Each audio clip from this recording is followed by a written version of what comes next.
Recently, I was in the parish office working, and something happened that almost never happens. The parish landline rang.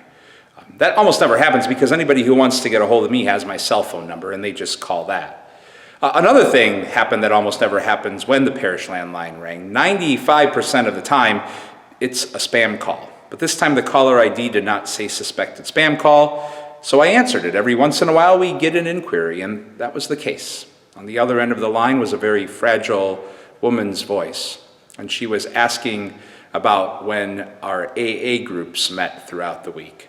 And I was able to tell her when AA and Al-Anon groups met here at St. Luke's and at what time. And then I told her how grateful I was that we were able to share our space with recovery groups, because my life has been touched by addiction, losing a stepdaughter to the disease.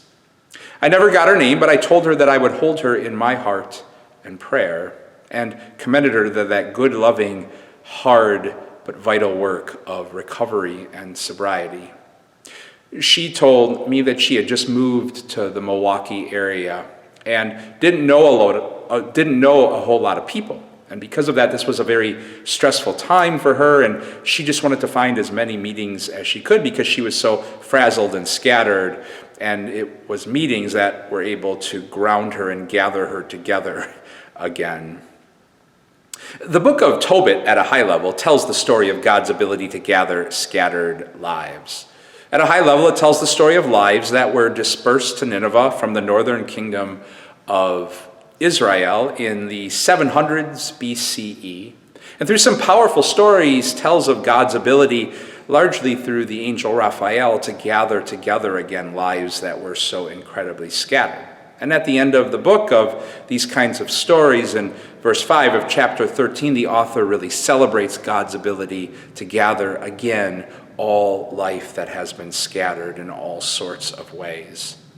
In that is a holy invitation for you and for me to pause and pray about today, reflecting on where it is we've come to discover and experience that gift of being gathered again when life was so scattered. Yes, that gift is offered in support groups, but it's offered in so many other ways as well, through art or sports or therapy or friends or family or music, and on and on and on it goes. The gifts offered to gather scattered lives seem to be as numerous as the scattered stars in a night sky, because it's that important for God to keep working, to gather together again our scattered lives into the love, light, and peace that began it all. God's peace and blessings to you all.